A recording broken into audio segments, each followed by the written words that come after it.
Sejam bem-vindos, então, mais uma vez, boa noite. Então, sejam bem-vindos à nossa aula de filosofia, certo? Essa segunda parte. Isso aqui é outro livro, nós fizemos o primeiro livro do livro Filosofando, agora nós vamos fazer a aula sobre o livro Fundamentos da Filosofia. Esse aqui é um resumo, então, é uma continuação daquela aula e a gente vai trabalhar. Vou publicar esse PDF, vou publicar essas imagens lá no nosso canal, lá no Classroom, tá bom? Então a gente vai continuar falando de ética e moral. Nós vamos continuar então a nossa aula, certo? Então vamos lá. Então a gente vai trabalhar então um pouquinho do que é a ética. A gente vai retomar alguns conceitos, tá? A ética é uma disciplina teórica que trata da prática humana. Deixa eu melhorar aqui. Não sei se vocês conseguem enxergar. Isso. Isto é, comportamento moral. Muito bem. No entanto, as reflexões éticas não se restringem a busca de conhecimento teórico sobre as ações e os valores humanos, cuja origem e desenvolvimento levantam questões de caráter sociológico, antropológico e religioso.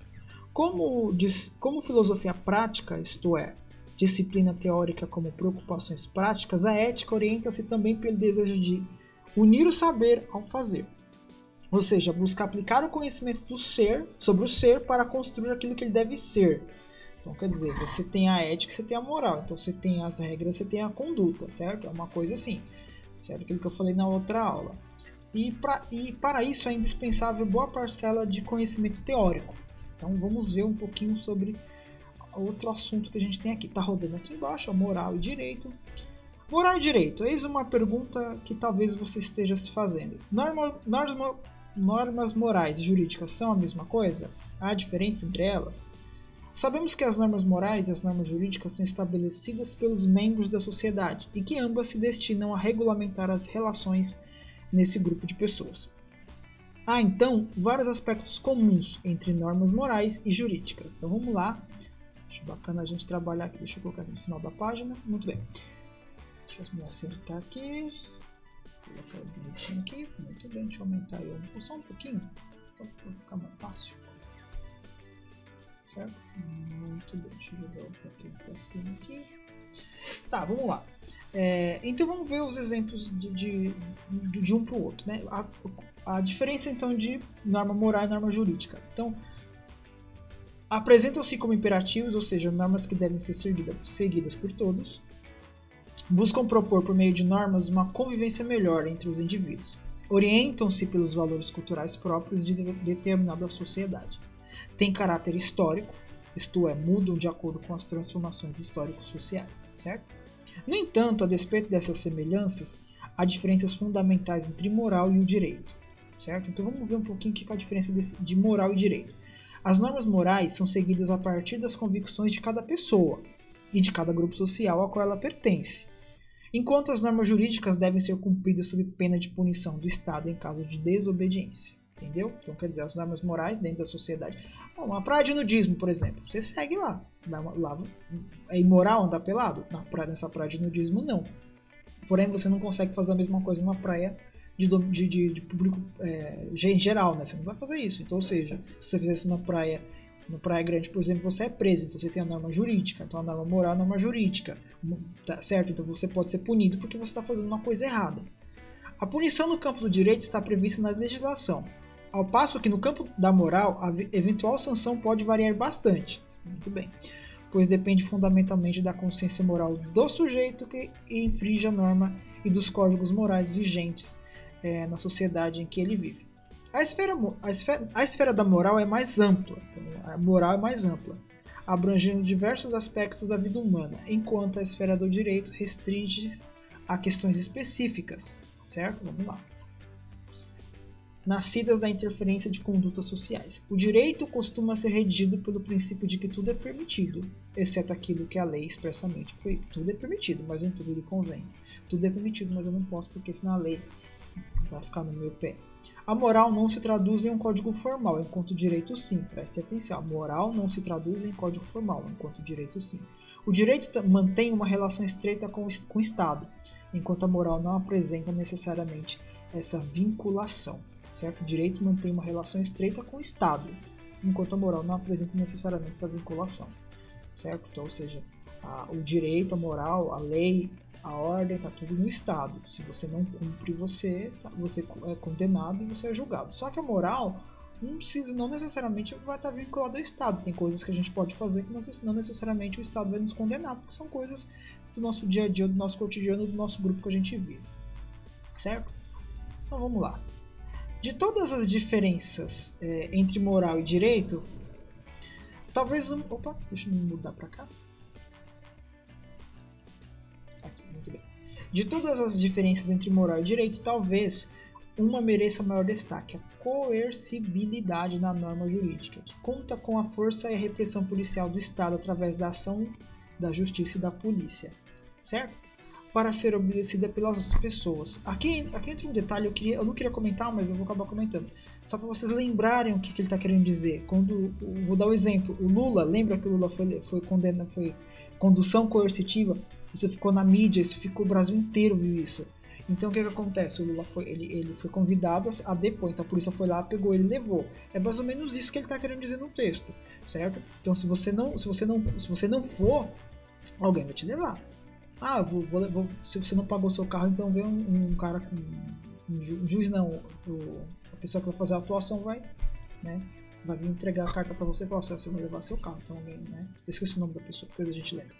A norma moral, por sua vez, não é sustentada pela coerção do Estado, olha lá. Então, quer dizer, diferente do que o Estado te condena a você fazer, né? O que quer dizer que necessita, de certo modo, de aceitação de cada indivíduo ou grupo social para ser cumprida. Por isso, como depende da escolha de cada um, a norma moral costumou ser vinculada por alguns filósofos à ideia de liberdade. Então, aqui está aqui o ponto-chave do nosso conteúdo. Então, moral e liberdade. Muito bem. Pode parecer estranho vincular a ideia de norma moral à ideia de liberdade. Você não acha? Está perguntando. Mas podemos explicar essa relação. Preste atenção. Conforme vimos, a consciência talvez seja a melhor característica que distingue o ser humano dos outros animais. Ela permite o desenvolvimento do saber e da racionalidade, que se empenha em separar o falso do verdadeiro. Além da consciência racional, a lógica, o ser humano possui também consciência moral. Presta atenção, isto é, a faculdade de observar sua própria conduta e julgar.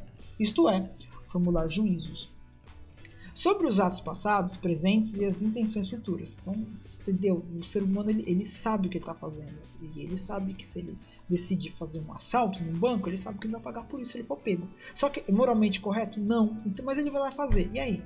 Sabe? Então você pode planejar, você pode ver, tem coisas que você fez que é imoral na sua vida. É imoral, tá errado. Então, gente, é complicado, né? Observe que a palavra julgar vem do latim judicare, avaliar, ponderar, ou seja, julgar é atribuir um valor, um peso para cada coisa que se apresenta. Então, lembrando, o eu racional é julgar, avaliar, né? Então você tem que pensar, o que é o julgar? O que é o juízo? O juízo, lembra que sua mãe tem juízo? É a decisão de avaliação e escolha. Você tem que avaliar, decidir e fazer. Então, quando sua mãe fala que você não tem juízo, é porque você não sabe avaliar a situação. Certo? Note também que é somente depois de julgar que a pessoa tem condições de escolher, entre as circunstâncias possíveis, suas ações e seu próprio caminho da vida. É justamente nessa possibilidade que cada indivíduo tem de escolher seu caminho, de construir sua maneira de ser e sua história que chamamos de liberdade, tá vendo? Então, quer dizer, suas escolhas têm que ser bem feitas. É justamente essa possibilidade que cada indivíduo tem de escolher seu caminho, certo? Então, o caminho que você vai escolher, a maneira como você vai fazer isso, isso que vai mostrar realmente o caminho da liberdade. Liberdade e responsabilidade, vamos lá. Então, coisa que muita gente não tem. Assim, se consciência moral e liberdades estão intimamente relacionadas, então quer dizer, a consciência moral que você vai fazer, que você vai julgar, a sua moral, você sabe disso, você já sabe o que você pode fazer, o que você não pode fazer. Você tem liberdade para fazer? Você tem. Então você vai ver as consequências da sua liberdade, né? Só tem sentido julgar moralmente a ação de uma pessoa se essa ação foi praticada em liberdade. Quando não se tem escolha ou liberdade, quando se é coagido a praticar uma ação, é impossível decidir entre o bem e o mal. Então, vamos ler de novo, né? Quando não se tem uma escolha, no caso, se você não tem liberdade, quando se é coagido a praticar uma ação, é impossível decidir entre o bem e o mal. O que é que faz a consciência moral? A decisão nesse caso é imposta pelas forças coativas, isto é, que determinam uma conduta. Exemplo, tem um filho sequestrado, o pai cumpre ordens do sequestrador. Portanto, sua ação é determinada pela coação do criminoso. Então, quer dizer, quando você é obrigado a fazer uma situação que você não quer, aí entra essa questão do bem e do mal. Mas tá, então é complicado, né? Essa questão do sequestro eu acho é um exemplo muito interessante. Quando, porém, estamos livres para escolher entre esta ou aquela ação e fazemos uma escolha, tornamos-nos responsáveis pelo que praticamos e podemos ser julgados moralmente por isso. Então, quer dizer, se você escolhe, ele está dizendo que a escolha que você faz, você é responsável por ela. Observemos que o termo responsabilidade vem do latim responder, e significa estar em condições de responder pelos atos praticados, isto é, de justificá-los e assumi-los. E essa responsabilidade, enfim, que pode ser julgada pela consciência moral do próprio indivíduo ou seu grupo social.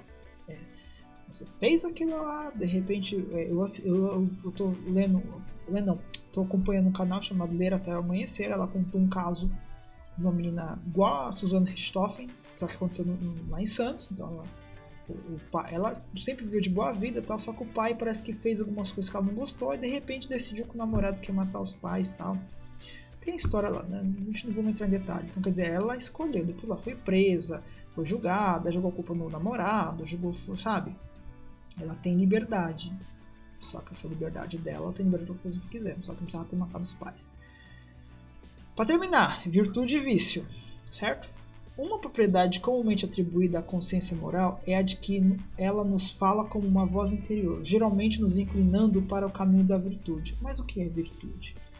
Deixa eu mudar eu de lado aqui, para facilitar a vida de vocês aqui. Mas o que é virtude? Né? A palavra virtude deriva do latim virtus, força, qualidade essencial. E significa, no contexto da moral, a qualidade ou a ação que dignifica o ser humano. E qual é essa qualidade ou ação? Né? Há muitas interpretações sobre esse tema, mas podemos dizer basicamente que é a prática constante do bem, de forma consciente, livre e responsável. Olha que legal. Bacana isso aqui. Ó. Tá aqui. Que é a prática constante do bem, de forma consciente, livre e responsável. Assim, por exemplo, são consideradas virtudes a polidez, a lealdade, a prudência, a justiça, a coragem, a generosidade, a humildade. Então tudo isso é virtude, olha que bacana. Posso fazer uma pergunta disso na atividade. Certo? E para terminar, a ideia de virtude opõe-se à de vício, que consiste na prática do mal, correspondendo ao uso da liberdade sem responsabilidade moral. Né? Opõe-se ao vício. Não, a ideia de virtude opõe-se ao de vício, que consiste na prática do mal, correspondendo ao uso da liberdade sem responsabilidade moral. Assim, são considerados vícios a violência, a deslealdade, a insensatez, a injustiça, a covardia, a mesquinhez e por aí vai. Analisando essa relação entre responsabilidade e virtude, Erich Fromm concluiu que a responsabilidade primordial do ser humano está relacionada com a própria condição humana, isto é, com a realização de suas potencialidades de vida. Assim, para terminar aqui em cima aqui da minha cabeça, o bem é a afirmação da vida, o desenvolvimento das capacidades do homem. A virtude consiste em assumir a responsabilidade por sua própria existência. O mal constitui a mutilação das capacidades do homem. O vício reside na irresponsabilidade perante si mesmo. Olha que bacana, né? O bem é a afirmação da vida, o desenvolvimento das capacidades do homem, tá? O mal constitui a mutilação das capacidades do homem. O vício reside na irresponsabilidade perante a si mesmo. Certo? Então, deixa eu colocar aqui. Pessoal, a aula de hoje é essa. Tá? Eu vou colocar um fundo legal aqui só para... Tá? Essa é a nossa aula de hoje. Um pouquinho mais sobre ética e liberdade. Pessoal, até a próxima. Fiquem com Deus e a gente vai se falando nas próximas aulas.